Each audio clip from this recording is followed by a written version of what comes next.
यो ब्रह्माणं विदधाति पूर्वं यो वै वेदांश्च प्रहिणोति तस्मै तं देवमात्मबुद्धिप्रकाशं मुमुक्षुर्वै शरणमहं प्रपद्ये।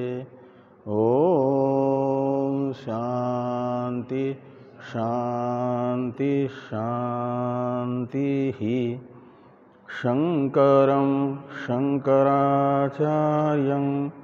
केशवं बादरायणं सूत्रभास्य कृतौ वन्दे भगवन्तौ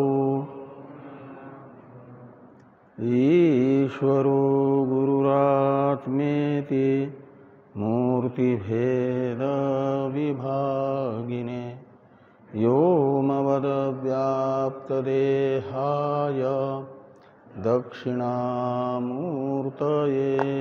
नमः। ॐ शान्ति शान्ति शान्तिः।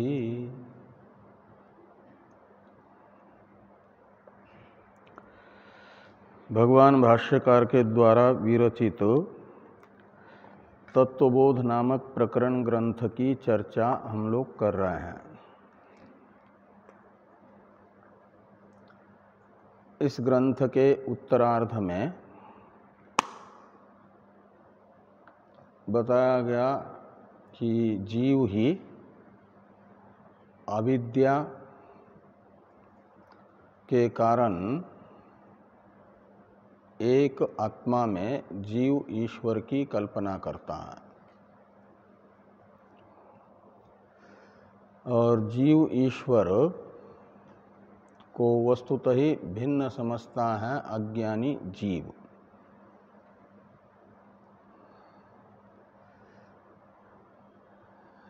और ये भेद बुद्धि जब तक रहेगी तब तक जन्म मरणादि रूप संसार बना रहता है। इसलिए जीव ईश्वर के सत्य भेद विषयक दृष्टि को कहो, अध्यास को कहो, भ्रांति को कहो, निवृत्त करने के लिए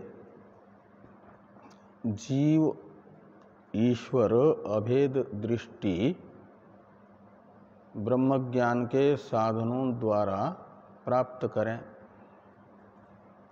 इसे बताया गया था तस्मात् कारणात् जीव एव ईश्वर ईश्वर एव जीव इति इतराभेद दृष्टिम जानीयात, यानी प्राप्नुयात। तो आत्म जिज्ञासु के मन में एक आशंका हुई कि तुम पदार्थ तथा तत्पदार्थ रूप जो जीव ईश्वर हैं, इनमें तो सत्य भेद हैं, तो अभेद कैसे संभव होगा? ये जो मुमुक्षु के अंतःकरण में शंका उत्पन्न हुई, उसे ननु साहंकारस्य किंचिज्ञस्य इत्यादि शब्दों से मुमुक्षु ने अपने आचार्य के सामने रखी शंका। आचार्य कहते हैं इस प्रकार की आशंका नहीं करनी चाहिए। जीव ईश्वर के अभेद विषयक ज्ञान असंभव है। ये जो ननु इत्यादि से आशंका की है, यह आशंका नहीं करनी चाहिए जिज्ञासु को। इसे न इस पद का प्रयोग करके भगवान भाष्यकार ने कहा। क्यों नहीं करना चाहिए? जीव ब्रह्म के अभेद विषय को ज्ञान के असंभावना की आशंका कहते इसलिए यद्यपि जीव और ईश्वर में परस्पर विलक्षण धर्मवत्ता है, जीव में अल्पज्ञत्व और आपका साहंकारत्व धर्म है, और बिल्कुल इन दो धर्मों से विपरीत निरहंकारत्व और सर्वज्ञत्व धर्म वान ईश्वर है। तो परस्पर विपरीत धर्म वाले जो दो धर्मी हैं जीव ईश्वर, इनका भेद असंभव होगा विरोधी धर्म से युक्त होने के कारण। ये जो कह रहे हो ये तब संभव होगा जब दो प्रकार का जो पदार्थ होता है उनमें से दोनों प्रकार के पदार्थों में ये परस्पर विरोधी धर्म प्रतीत हो। जो वस्तु के स्वरूपभूत धर्म होते हैं वह चाहे शक्ति संबंध से उपस्थित होने वाला शक्यार्थ हो या लक्षणा संबंध से उपस्थित होने वाला लक्ष्यार्थ हो, दोनों में उपस्थित होते हैं, अर्थात दोनों अर्थों में, वाच्यार्थ में भी लक्ष्यार्थ में भी प्रतीत होते हैं। यदि स्वतः सिद्ध स्वरूपभूत धर्म है तो जीव का साहंकारत्व धर्म तथा अल्पज्ञत्व धर्म यदि स्वरूपभूत होगा तो शक्ति संबंध से उपस्थित होने वाला त्वम पद का जो वाच्यार्थ है उसमें भी वो उपस्थित होगा, और लक्षणा संबंध से त्वम पद का जो अर्थ उपस्थित होता है उसमें भी प्रतीत होंगे अल्पज्ञत्व साहंकारत्व धर्म, यदि स्वरूपभूत होंगे तो। वस्तु के धर्म दो प्रकार के होते हैं, स्वरूपभूत और औपाधिक, अन्य निमित्तक।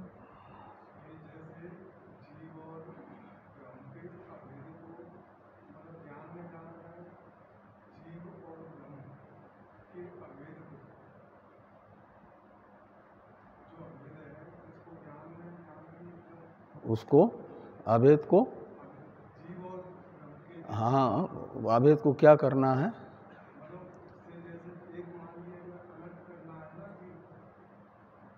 अभेद को अलग नहीं करना है, अभेद स्वरूपभूत है, ऐक्य, वो एक अलग नहीं होगा। उपाधि निमित्तक जो धर्म है उनको अलग किया जा सकता है, और उपाधि निमित्तक हैं जीव के वाच्यार्थ में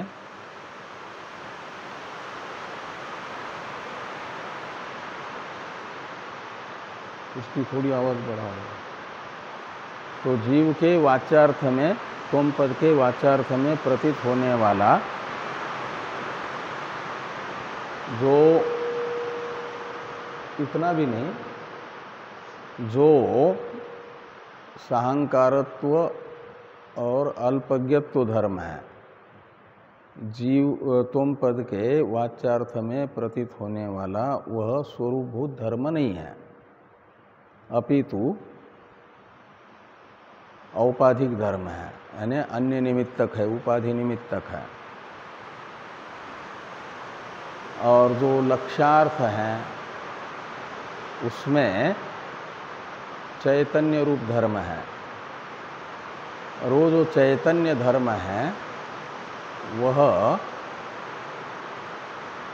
जीव का स्वरूपभूत धर्म है। त्वम पद का लक्ष्यार्थ है उसमें भी वो प्रतीत होगा, और इसलिए स्वरूपभूत धर्म का लक्षणा से प्रतीयमान अर्थ में भी अन्वय ही होने से क्या होगा कि स्वरूपभूत धर्म से युक्त जो निरुपाधिक चेतन है उसे कहा जाएगा त्वम पद का लक्ष्यार्थ। त्वम पद का लक्ष्यार्थ होगा वो। ये चर्चा हम लोग कर चुके हैं कल कि जो अल्पज्ञ अल्पशक्ति तथा साहंकार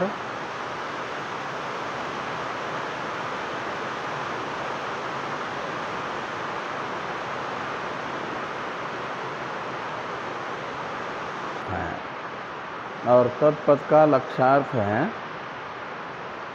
चैतन्य मात्र, उपाधि निमित्तक धर्म से रहित चैतन्य मात्र को, शुद्ध चैतन्य को माना गया त्वम पद का लक्ष्यार्थ। जो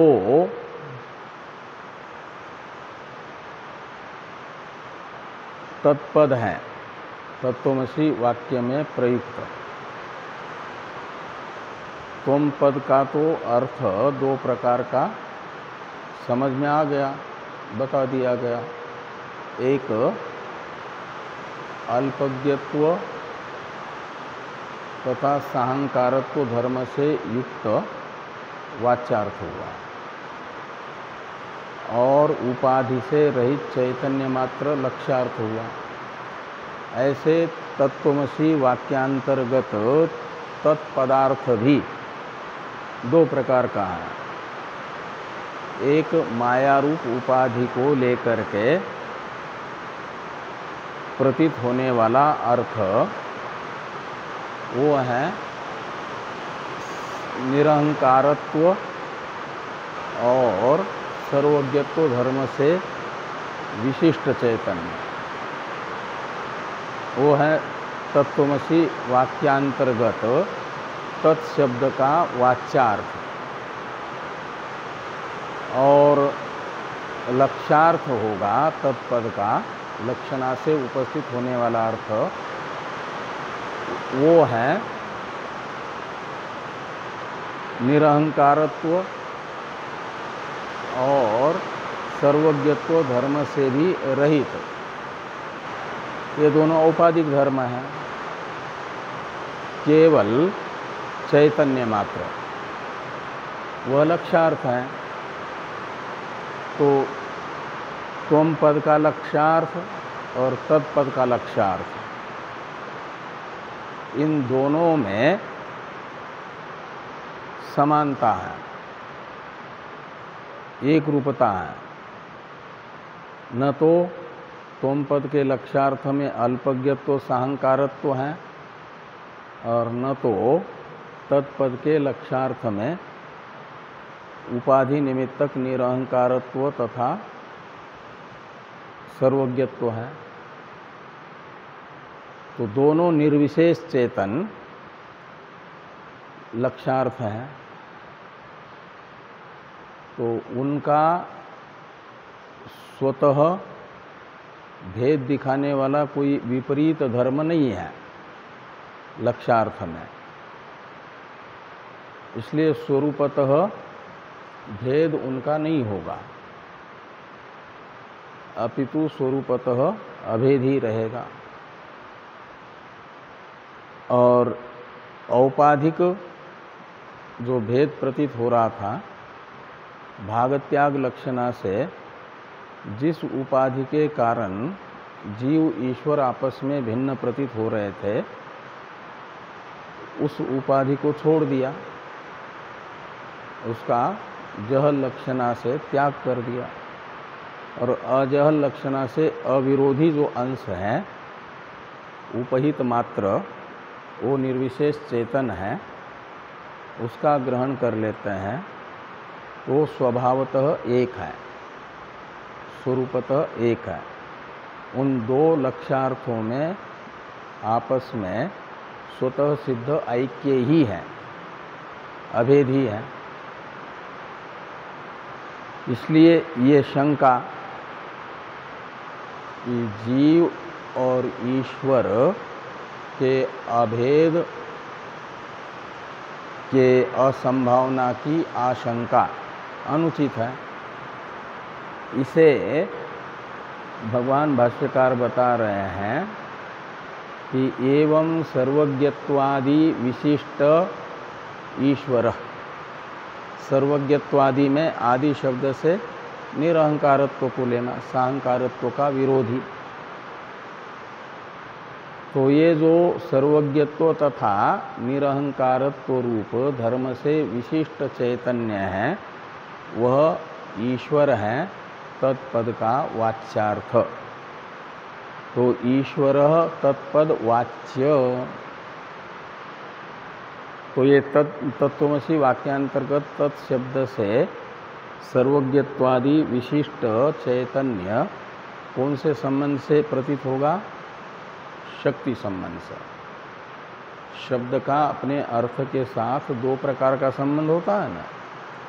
एक शक्ति संबंध, उसी को अभिधा भी कहा जाता है, और उससे उपस्थित होने वाले अर्थ को कहा जाता है शक्यार्थ, वाच्यार्थ, मुख्यार्थ, अभिधेयार्थ। तो ये तत्पद का अभिधेयार्थ है सर्वज्ञत्वादि विशिष्ट चैतन्य, और लक्ष्यार्थ होगा उपाधि विनिर्मुक्त, यानी प्रकृति की शुद्ध सत्व प्रधान जो अवस्था है, जिसे माया कहा जाता है, वह तत्पद वाच्यार्थ की उपाधि है ना। उस अवस्था रूप उपाधि वाला चैतन्य हो जाता है, आत्मा हो जाता है, तो उसे ईश्वर कहा जाता है। और उस उपाधि को छोड़ देते हैं भाग त्याग लक्षणा से। तो विरोधी अंश उपाधि का त्याग कर दिया, और अविरोधी जो अंश हैं चैतन्य मात्र उपाधि विनिर्मुक्त, उसका ग्रहण कर लेते हैं। तो त्वम पद लक्ष्यार्थ तत्पद लक्ष्यार्थ कहने के लिए दो हैं। वस्तुतः वे स्वतः एक ही हैं।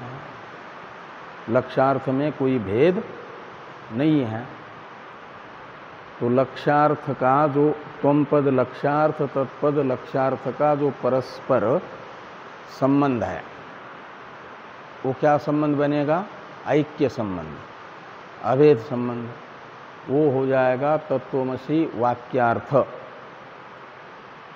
वाक्यार्थ किसे कहा जाता है? वाक्य में प्रयुक्त पदों के अर्थ का जो परस्पर संबंध है, उसे कहा जाता है वाक्यार्थ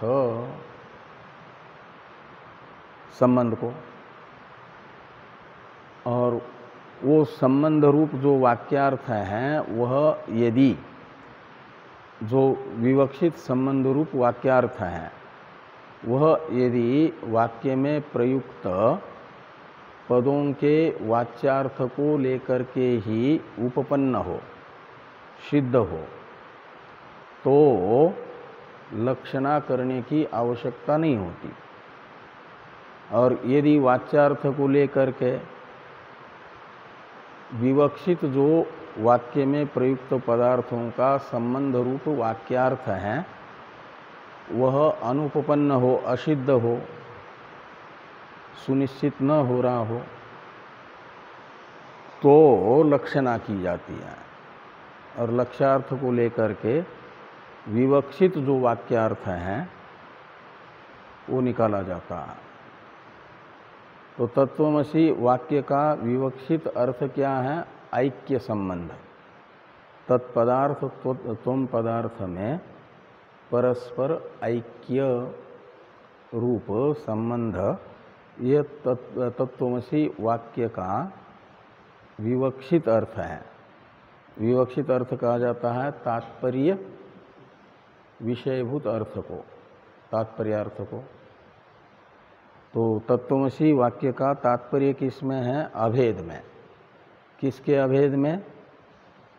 तत्पदार्थ त्वम पदार्थ के अभेद में तत्त्वमसि वाक्य का तात्पर्य है। और वह तात्पर्य यदि तत्पदार्थ त्वम पदार्थ के वाच्यार्थ को लेकर के अनुपपन्न हो तो लक्षणा की जाएगी, और लक्षणा से उपस्थित हुआ चैतन्य मात्र उसमें अभेद रूप जो विवक्षित अर्थ है, तात्पर्यार्थ है, वह सिद्ध हो रहा है। इसलिए यहाँ तत्त्वमसि वाक्य से त्वम पद लक्षार्थ तत्पद लक्षार्थ का परस्पर ऐक्य रूप तात्पर्यार्थ विषयक ज्ञान हो सकता है, हो जाता है, निश्चित है।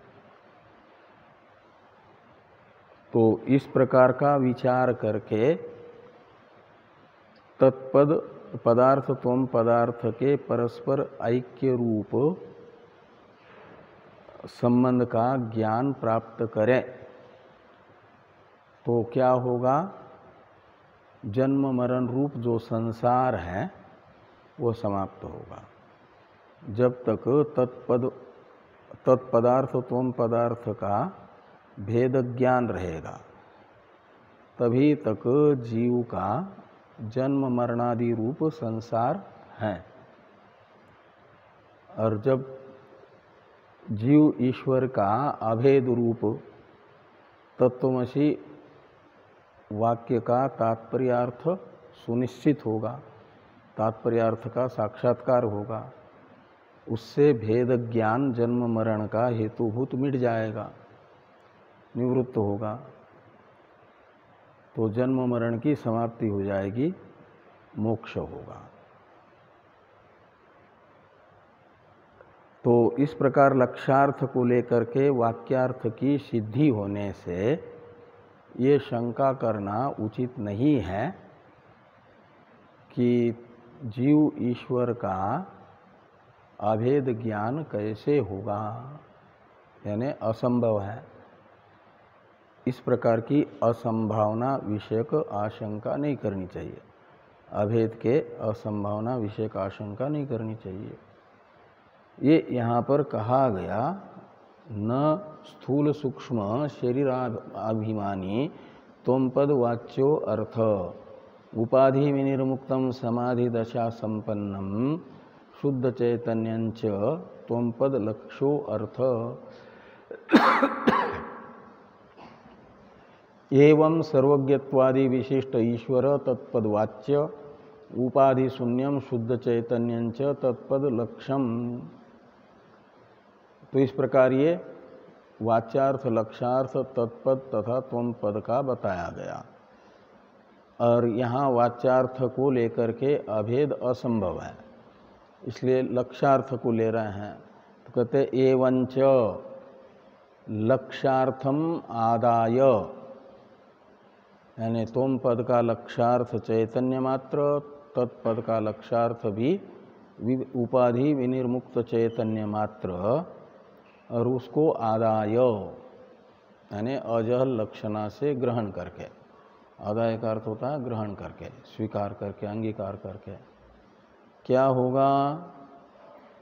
तो कहते हैं जीवेश्वरयोहो अभेदे बाधका भाव, जीव और ईश्वर के अभेद का कोई बाधक नहीं होगा। जीव ईश्वर का अभेद अबाधित है, अवरोधक कोई नहीं है। तो ये जो कहा गया था तस्मात् कारणात् जीव एव ईश्वर ईश्वर एव जीव इति इतर अभेद दृष्टिम जानीयात, इसकी उपपत्ति बताई गई। उपपत्ति यानी प्रतिपादन, युक्ति से बताया गया। अब आगे हैं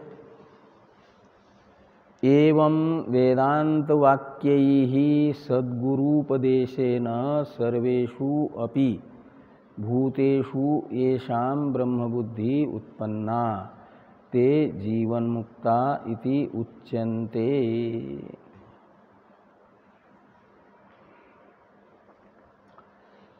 दो प्रकार के मनुष्य हैं विवक्षा भेद से।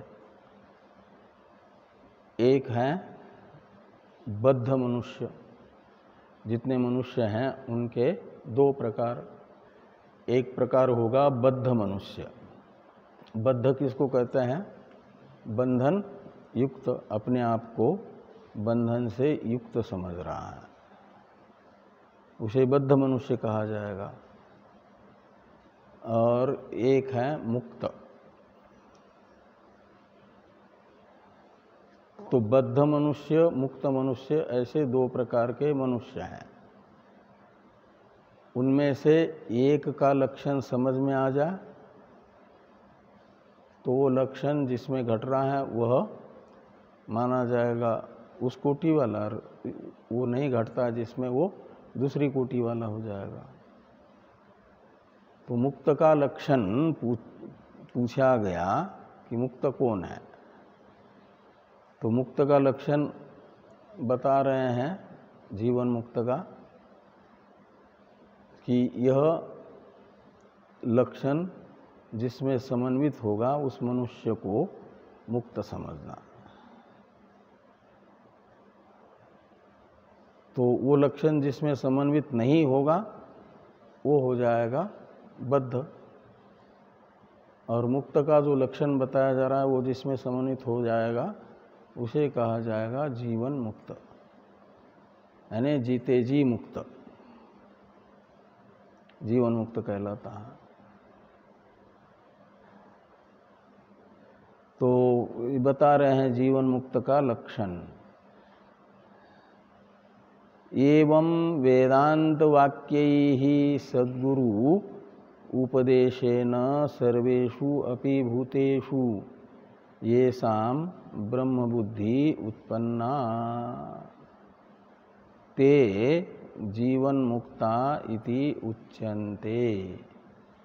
यानी ते मनुष्या, वे मनुष्य जीवन मुक्ता इति उच्यन्ते, जीवन मुक्त इस नाम से कहे जाते हैं। जीवन मुक्त उनको कहा जाता है। किनको कहते? येषाम सर्वेषु बुद्धेषु भूतेषु ब्रह्म बुद्धि उत्पन्ना। तो जिन मनुष्यों के अंतःकरण में ब्रह्म ज्ञान उत्पन्न हुआ है, ब्रह्म बुद्धि में, बुद्धि शब्द का अर्थ है ज्ञान, तो ब्रह्म बुद्धि यानी ब्रह्म ज्ञान। किस पदार्थों को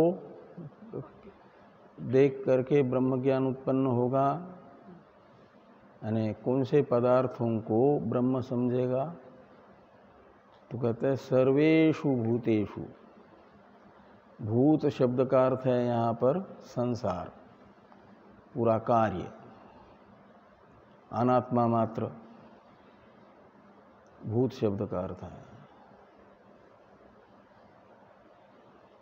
ये अनात्मा सत्यत्वेन रूपेण प्रतीत होता है अज्ञानी को, आत्मभिन्न प्रतीत होता है। वस्तुतः अनात्मा तो आत्मा में कल्पित है, आत्मा अनात्मा का अधिष्ठान है और अध्यस्त वस्तु का वास्तविक स्वरूप उसका अधिष्ठान हुआ करता है। सीप को चांदी के रूप में जो ग्रहण कर रहा है उसे तो कहा जाएगा भ्रांत, सत्य चांदी समझ रहा है। और चांदी सीप ही है, सुक्ति का ही है, सर्प रज्जु ही है। ये निश्चय जिसका है उसे कहा जाएगा विवेकी, यानी अध्यस्त वस्तु को अधिष्ठान से अलग ग्रहण नहीं कर रहा है, अपितु अध्यस्त वस्तु का वास्तविक स्वरूप उनका अधिष्ठान ही है, और जो वास्तविक स्वरूप है उसी रूप से ग्रहण कर रहा है अध्यस्त पदार्थ को, तो माना जाएगा वह ब्रह्म ज्ञान है। समस्त अनात्म पदार्थों का अधिष्ठान है ब्रह्म, ब्रह्म कहो आत्मा कहो, और उसका स्वरूप क्या है? सच्चिदानंद। तो जिसको ब्रह्म ज्ञान होता है उसकी बुद्धि एक प्रकार से एक्सरे मशीन के तरह होती है। एक है कैमरा, एक है एक्सरे मशीन। दोनों भी फोटो खींचते हैं कि नहीं? चित्र लेते हैं दोनों भी, लेकिन कैमरे से चित्र आता है कंकाल के ऊपर जो मांस है, मांस के ऊपर जो त्वचा है, उस त्वचा का जो कलर होगा, और जो वस्त्र पहने हुए हैं जिस कलर के, कलर कैमरा है तो जितने अंग को वस्त्र से ढका हुआ है उतने अंग का तो वस्त्र से आच्छादित, यानी वस्त्र का चित्र लेगा जिस वस्त्र से आच्छादित है अंग, और जितना खुला अंग है, मुख खुला है, हाथ वगैरह पैर थोड़े से खुले हैं, तो फिर त्वचा का जो रूप होगा काला गोरा जैसा भी, उसका ग्रहण करेगा यानी चित्र लेगा कैमरा। कपड़े पहन करके भी एक्सरे मशीन के सामने खड़े रहते हैं तो न तो कपड़ों का चित्र लेती है सफ़ेद या लाल पीले नीले, वस्त्रों का चित्र एक्सरे मशीन नहीं लेती है ना, और त्वचा का भी मांस का भी नहीं लेती है, अभी तो सीधा हड्डी का, पूरे के पूरे शरीर का यदि एक्सरे किया जाए तो कंकाल मात्र का चित्र जैसा होता है ऐसा आएगा ना। बिल्कुल नग्न होकर के तो नहीं कर लेते हैं ना चित्र, वस्त्र भी होता है, त्वचा भी है, मांस भी है, लेकिन उन सबको अलग कर देती है कौन? एक्सरे मशीन, और सीधे उसके किरणें पहुंच जाती है हड्डी पर, और हड्डी का मात्र चित्र लेते हैं। ऐसे जीवन मुक्त की बुद्धि और बद्ध व्यक्ति की बुद्धि, बद्ध व्यक्ति की बुद्धि तो है कैमरे के तरह, श्रोत्रादि इंद्रियों के माध्यम से बद्ध व्यक्ति की बुद्धि श्रोत्रादि इंद्रियों के विषय तक पहुंचती है, और फिर उन श्रोत्रादि इंद्रियों के जो विषय है उन विषयों का आकार धारण करती है, यानी विषयों का मात्र ग्रहण करती है, विषय को मात्र दिखाती है, और वो विषय है यहाँ भूत शब्दित अनात्मा जगत। तो अध्यस्त पदार्थ विषयक ज्ञान होता है कैमरे के तरह बद्ध व्यक्ति की बुद्धि से, अध्यस्त पदार्थक ग्राही होती है बद्ध व्यक्ति की बुद्धि,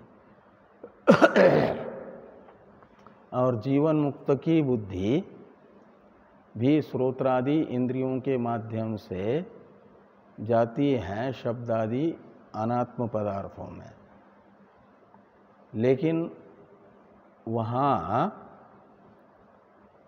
वह विवेकी की बुद्धि अध्यस्त जो अनात्मा शब्दादि हैं उन्हीं से संबद्ध होकर के नहीं रहती, जैसे एक्सरे मशीन से निकली हुई किरणें हड्डी तक पहुंचती है, वस्त्र, त्वचा, मांस आदि को देखती नहीं है, ऐसे शब्दादि अध्यस्त पदार्थों का भेदन करके प्रत्येक अध्यस्त वस्तु में अनुसूत हैं, अन्वित हैं अधिष्ठान रूप से सच्चित आनंद। सच्चिदानंद का मतलब ब्रह्म। तो ये अस्ति भाति प्रियम रूपम नाम चेति पंचकम आद्यत्रयम ब्रह्म रूपम जगद रूपम ततोद्वयम। इसमें बताया गया संसार की प्रत्येक वस्तुओं में 5 अंश हैं। एक तो है पहला अस्ति यानी सत, भाति यानी चित, और प्रिय यानी आनंद, सच्चिदानंद, ये 3 अंश, और नाम और रूप ये 2 अंश। उनमें से पहले जो 3 हैं, आद्य त्रयम का मतलब सत चित आनंद, ये है ब्रह्म, ये है अधिष्ठान। और जगद रूपम ततो द्वयम, अध्यस्त पदार्थ का अपना नाम और रूप, ये 2 अंश है। तो नाम रूपात्मक अध्यस्त अंश द्वय को स्पर्श किए बिना ही विवेकी की बुद्धि जो ब्रह्म स्वरूप है, प्रथम 3 अंश सत चित आनंद, उसका ग्रहण करती है। श्रोत्रेंद्रिय के माध्यम से शब्द में गई बुद्धि विवेकी की, और वहाँ शब्द मात्र के आकार की नहीं हुई, अपितु शब्द का जो अधिष्ठान है सच्चिदानंद, तदग्राही बन गई। चक्षु इंद्रिय के माध्यम से रूप में चली गई तो रूपाकार मात्र नहीं होगी, अपितु रूप का जो अधिष्ठान है तदाकार हो जाएगी। अधिष्ठान एक ही है, सच्चिदानंद ब्रह्म। तो 5 बाह्य ज्ञानेन्द्रियों के माध्यम से विवेकी की बुद्धि जा रही है 5 अध्यस्त उनके अपने अपने विषयों में, लेकिन विषयों में मात्र संलग्न नहीं हो रही है, अपितु अधिष्ठान का ग्रहण कर रही है कि ये शब्द सच्चिदानंद ही है, रूप सच्चिदानंद ही है, रस सच्चिदानंद ही है। जैसे सर्प को रस्सी ही देखता है विवेकी पुरुष, तो ये कहा गया कि सर्वेषु भूतेषु यानी समस्त अध्यस्त अनात्म वस्तु विषयक ब्रह्म बुद्धि उत्पन्न हो गई है जिस महापुरुष के चित्त में, उसे कहा गया जीवन मुक्त। वो जीवन मुक्त है, उन्हें सर्वम खल्विदम ब्रह्म, अज्ञानी को जो अनात्मा अध्यस्त जगत प्रतीत होता है सत्य, उन्हें परमार्थ सत्य के रूप में जीवन मुक्त को केवल ब्रह्म ही प्रतीत होता है। ये सारा का सारा ब्रह्म है। क्यों? तो कहते तज्जलानीति। तज्जलान में तज्जलान का अर्थ है, जलान में द्वंद्व समास है, जंच लंच अंच इति जलान, और तस्मात् जलान इति तज्जलान, ऐसा कर दीजिए। और ये जो द्वंद्व के अधिमा में श्रूयमान तत्शब्द है, उसका जलान में 3 पद हैं, एक ज, दूसरा ल और तीसरा अन। उसमें से प्रत्येक के साथ अन्वय करिए। व्याकरण का एक नियम है, द्वंद्व समास के आदि में या अंत में जो श्रूयमान पद होता है उसका द्वंद्व समास के घटकीभूत प्रत्येक पद के साथ अन्वय होता है, संबंध होता है। तो ज के साथ भी तत् जुड़ेगा, तज्जम एक निकलेगा, तल्लम और तदन, ऐसे 3 शब्द निकलेंगे। तज्ज का अर्थ है तस्मात् जायते इति तज्जम, तस्मिन् लीयते इति तल्लम और तेन अनीति इति तदन। का मतलब ब्रह्म का जो लक्षण बताया है ना, यतो वा इमानी भूतानि जायन्ते, तो तज्ज शब्द से तस्मात् जायते इति तज्जम, जायते का कर्ता है ये भूत शब्दित अनात्मा जगत और तत्शब्द परामर्शक है ब्रह्म का। तो तस्मात् यानी ब्रह्मणः जायते इति तज्जम, जो ब्रह्म से उत्पन्न हुआ उसे कहा गया तज्ज। ये सारा जगत इदम शब्दित, सर्वम खलुइदम ब्रह्म, यानी इदम सर्वम खलु ब्रह्मैव, तो ये सारा जगत ब्रह्म ही है। क्यों? तो कहते हैं तज्ज है इसलिए, यानी ब्रह्म से उत्पन्न हुआ है इसलिए। तो घड़ा कुलाल से उत्पन्न होता है तो कुलाल रूप है क्या? तो ऐसा नहीं, यानी ब्रह्म जगत का उपादान है। ये दिखाने के लिए कुम्हार तो घड़े का निमित्त कारण है, उपादान कारण से अनन्य हुआ करता है उपादेय। उपादेय यानी कार्य, वो अपने उपादान कारण से अनन्य होता है। घड़े का उपादान कारण है मिट्टी, आभूषण का उपादान कारण है सुवर्ण, जगत का उपादान कारण है ब्रह्म। तो तज्जम, तो मिट्टी से घड़ा उत्पन्न हुआ है जैसे ऐसे, और तदन भी है, यानी उत्पत्ति के बाद लय से पहले तक मिट्टी से ही घड़े का अस्तित्व है कि नहीं, स्थिति। घड़े के स्थिति का कारण, उपादेय के स्थिति का कारण माना जाता है उपादान को, स्थिति हेतुत्व।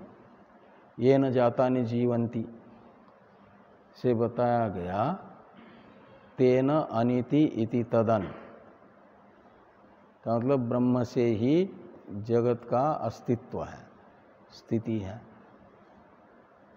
और तल्लम का अर्थ होता है तस्मिन् लीयते, जब जगत का प्रलय काल में लय होता है, वह लय माना जाता है 4 प्रकार से। एक नित्य प्रलय, एक खंड प्रलय या नैमित्तिक प्रलय ले लीजिए, और महाप्रलय, प्राकृत प्रलय भी कहा जाता है उसे, और एक आत्यंतिक प्रलय।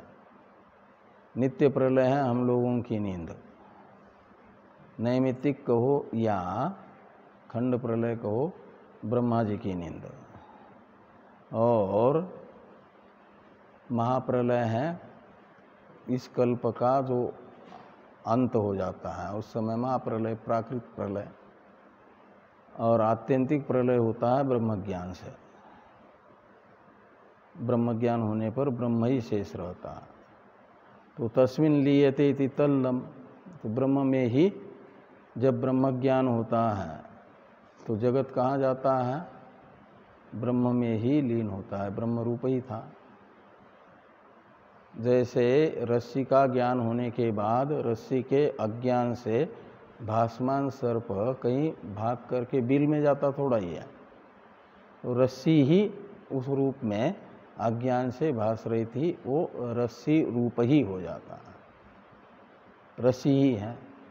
ऐसे ब्रह्म ही है ये जगत। ये ज्ञान जहाँ जहाँ भी बुद्धि श्रोत्रादि इंद्रियों के माध्यम से विवेकी की जाएगी, वहाँ वहाँ श्रोत्रादि इंद्रियों के विषयों को तो माना जाएगा सर्प के तरह अध्यस्त, और रस्सी के तरह अधिष्ठान माना जाएगा ब्रह्म को, और उन अध्यस्त पदार्थ विषयक सप्तमी विषय अर्थ में है। ब्रह्म बुद्धि अध्यस्त पदार्थ अधिष्ठान रूप ही हैं इत्याकारक ज्ञान को कहा जाता है सर्वेषु भूतेषु ब्रह्म बुद्धि उत्पन्ना। ये शाम ते जीवन मुक्ता, वे जीवन मुक्त है। अब ये ब्रह्म ज्ञान हुआ कैसे? उत्पन्न होने वाला ब्रह्म ज्ञान तो कार्य हुआ ना, और ब्रह्म ज्ञान है प्रमा, प्रमा का कारण होता है प्रमाण। तो प्रमाण कौन है? तो कहा कि वेदांत वाक्यई, एवं वेदांत वाक्यई, ये तृतीया है कारणत्व बताने वाली, साधनत्व बताने वाली। किसके प्रति साधनत्व वेदांत वाक्य में है? ब्रह्म बुद्धि के प्रति उत्पन्न हुई जो ब्रह्म बुद्धि, उसके प्रति साधन है वेदांत वाक्य। वेदांत वाक्य में साधनत्व को बताने वाला तृतीया संज्ञक प्रत्यय है वेदांत वाक्य। इसमें तृतीया का कौन सा वचन है? बहुवचन भीष, टा भ्याम भीष। और तृतीया किस अर्थ में आती है? करण अर्थ में। करण अर्थ में तृतीया आती है। करण कहते हैं प्रमाण को, प्रमाकरणम प्रमाणम। तो प्रमा है ब्रह्म बुद्धि, ब्रह्म ज्ञान, और उसके प्रति करण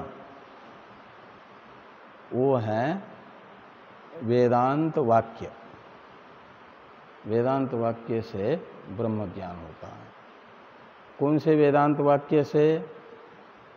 तो कहा गुरुपदेशेन, गुरुपदिष्ट जो वेदांत वाक्य, उस वाक्य से अहम ब्रह्मास्मि ये बोध होता है। इसे कहा जाता है ब्रह्म बुद्धि। और ये जिनके अंतःकरण में प्रकट हुई है उन्हें कहा जाता है जीवन मुक्त। ये कहा कि एवं वेदांत वाक्यैहि सद्गुरुपदेशेन सर्वेषु भूतेषु येषां ब्रह्म बुद्धि उत्पन्ना ते जीवन मुक्ता इति उच्यन्ते। उन्हें जीवन मुक्त कहा जाता है, ज्ञानियों को, स्थित प्रज्ञ को।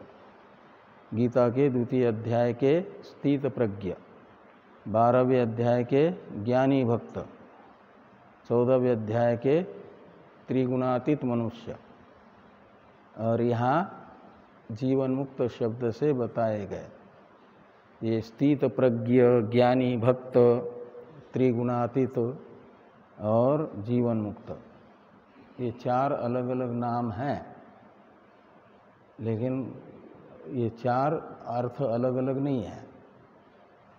2 अध्याय में गीता के जिसे स्थित प्रज्ञ कहा जा रहा है उसे ही यहाँ पर जीवन मुक्त कह रहे भाष्यकार भगवान।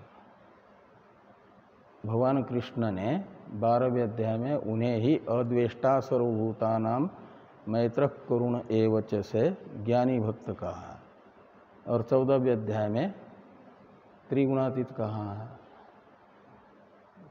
इसलिए शब्द अलग अलग होने पर भी अर्थ उनका अलग अलग नहीं समझना। वेदांत के जितने ग्रंथ हैं उनमें शब्दांतर प्रक्रियांतर तो है, लेकिन प्रतिपाद्य विषय क्या है?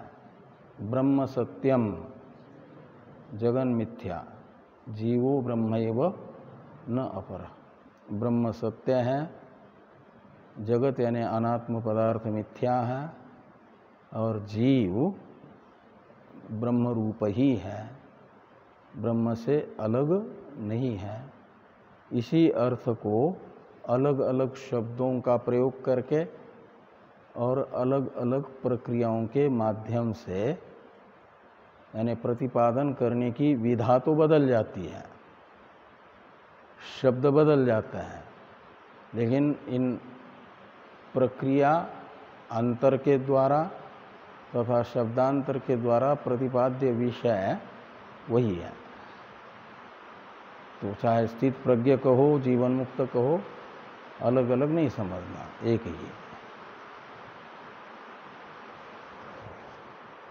अब आगे है जीवन मुक्त का लक्षण पूछते हैं कि ननु जीवन मुक्त कह। जीवन मुक्त कौन है? यानी स्थित प्रज्ञ जीवन मुक्त है। तो स्थित प्रज्ञ के जो लक्षण हैं वही जीवन मुक्त के लक्षण हो जाएंगे। गीता के 2 अध्याय में 55वें श्लोक से लेकर के 72वें श्लोक तक जो लक्षण बताए गए हैं ज्ञानी के, स्थित प्रज्ञ के, वही जीवन मुक्त के लक्षण है। उसी दृष्टि से यहाँ पर कहते हैं कि जीवन मुक्त कह। जीवन मुक्त किसको कहा जाएगा? जीवन मुक्त का क्या लक्षण है? तो जीवन मुक्त का लक्षण बताते हुए कहा जा रहा है कि यथा देहो अहम पुरुषो अहम ब्राह्मणो अहम क्षत्रियो अहम वैश्यो अहम शूद्रो अहम अस्मि इति दृढ़ निश्चयः तथा नाहं क्षत्रियो न वैश्यो न शूद्रो न पुरुषः किंतु असंग सच्चिदानंद स्वरूपः स्वप्रकाश रूपः सर्वांतर्यामी चिदाकाश रूपो अहम अस्मि इति दृढ़ निश्चय रूप अप्रोक्ष ज्ञानवान यह स जीवन मुक्त। ऐसे लगाना, ये जीवन मुक्त है। यहाँ व्यतिरेकी उदाहरण बताया है। उदाहरण 2 प्रकार का होता है ना, एक अन्वयी दृष्टांत, एक व्यतिरेकी दृष्टांत। उदाहरण कहते हैं दृष्टांत को। अन्वयी दृष्टांत होता है जैसे इसमें है ऐसे दार्ष्टान्त में है, ये दिखाना। और दृष्टांत में जैसा है उससे विपरीत दार्ष्टान्त में बताएंगे तो व्यतिरेकी दृष्टांत कहलाता है, विपरीत दृष्टांत कहलाता है। तो यहाँ व्यतिरेकी दृष्टांत बताया जा रहा है, अज्ञानी को दृष्टांत के रूप से बताया जा रहा है। तो अज्ञानी के चित्त में ये निश्चय रहता है क्या कि देहो अहम, जो शरीर है, मनुष्य शरीर यदि है तो मनुष्यो अहम, पशु शरीर है तो पशु अहम, ये निश्चय। और फिर मनुष्य शरीर में भी पुरुष स्त्री, पुरुषो अहम स्त्री अहम, ये निश्चय अविवेकी का होता है। फिर मनुष्यों के 4 वर्ण हैं तो वर्णाभिमान भी होता है कि ब्राह्मणो अहम, क्षत्रियो अहम, वैश्यो अहम, शूद्रो अहम। ये जो दृढ़ निश्चय होता है शरीर में आत्माभिमान पूर्वक वर्णाभिमान का, वर्णाभिमान रूप दृढ़ निश्चय है। तो शूद्रो अहम इति दृढ़ निश्चय, ये दृष्टांत हुआ। ऐसा जीवन मुक्त में भी दृढ़ निश्चय रहता है, लेकिन अविवेकी का दृढ़ निश्चय जिसमें है मैं के रूप में, उसी में विवेकी का यानी ब्रह्मज्ञानी का जीवन मुक्त का मैं के रूप में निश्चय नहीं होता, उससे विपरीत में। ये दिखाने के लिए आगे कहते हैं तथा ना हम ब्राह्मणो न क्षत्रियो न वैश्यो न शूद्रो न पुरुषः, मैं ब्राह्मण नहीं हूँ, मैं क्षत्रिय नहीं हूँ, वैश्य नहीं हूँ, शूद्र नहीं हूँ,